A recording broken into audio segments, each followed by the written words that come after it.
A few years after the events of Jurassic World Dominion, a team of skilled operatives head to an island that once acted as the research facility for the original Jurassic Park. Their mission: to gather the DNA from dinosaurs that can provide life saving benefits to mankind.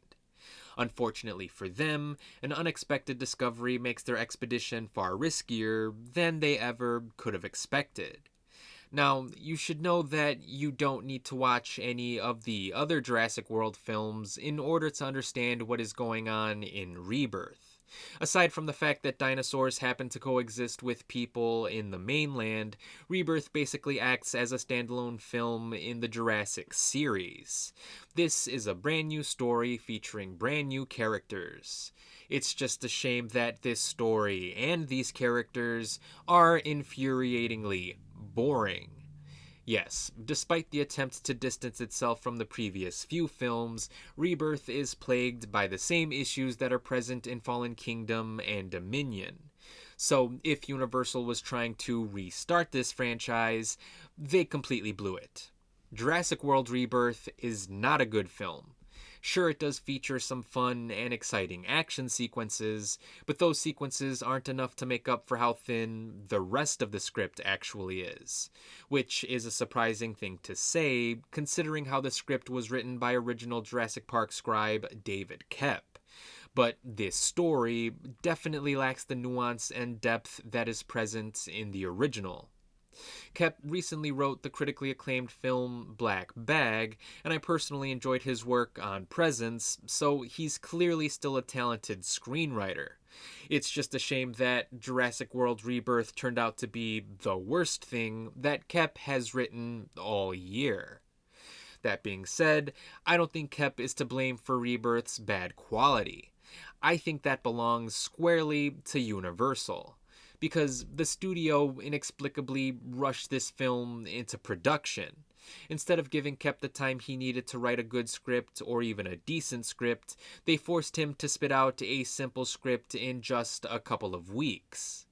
Imagine if Koepp had months or even years to work on this script. That time could have been spent perfecting every little minute detail. And since Dominion acted as a proper conclusion of sorts, I don't think people would have minded the wait. If anything, that time could have made people hungry for the next installment. Of course, I'm sure Universal doesn't care, since Rebirth is making a bunch of money right now. But I bet they would have made much more money if they had the patience to release a better film in a few more years down the road. But none of the talented people who worked on this film could have made up for the studio's impatience.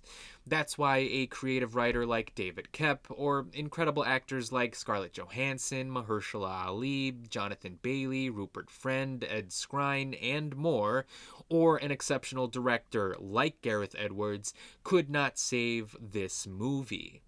Universal's rushed production and subsequent interference is exactly why the script is weak, the performances are bad, and the direction isn't all too impressive.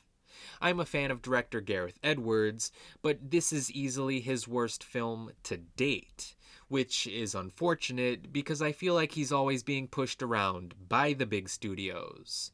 But I respect his ability to play ball within these franchises. So even though I wasn't a fan of this movie, I hope he'll get the chance to work on another high profile project, one where he can have more creative freedom. However, Edwards recently said that audiences aren't interested in seeing dinosaurs anymore, and I could not disagree with him more. Dinosaurs are not what audiences are disinterested in. Boring characters that are trapped in bland and recycled plots are what audiences aren't interested in seeing anymore. Yet that's exactly what Jurassic World Rebirth has to offer. The mutated and hybrid dinosaurs are not enough to make up for the cliched storytelling, the cringy dialogue, the convenient plot contrivances, the one dimensional characters, the bland performances, and the many other problems that this movie is plagued with. So when they inevitably make another sequel, Universal should have more faith in their own audience. Give them real dinosaurs and give them a genuinely good story. Until then, Jurassic World Rebirth would, unfortunately, not get a recommendation from me. Now, I should note that this review was first posted on my website, davidthemovieguy.com, so if you want to know my thoughts early, or if you just don't want to listen to the annoying sound of my voice, you can feel free to head on over there. But be sure to let me know what you thought about the film, and as always, thanks for watching.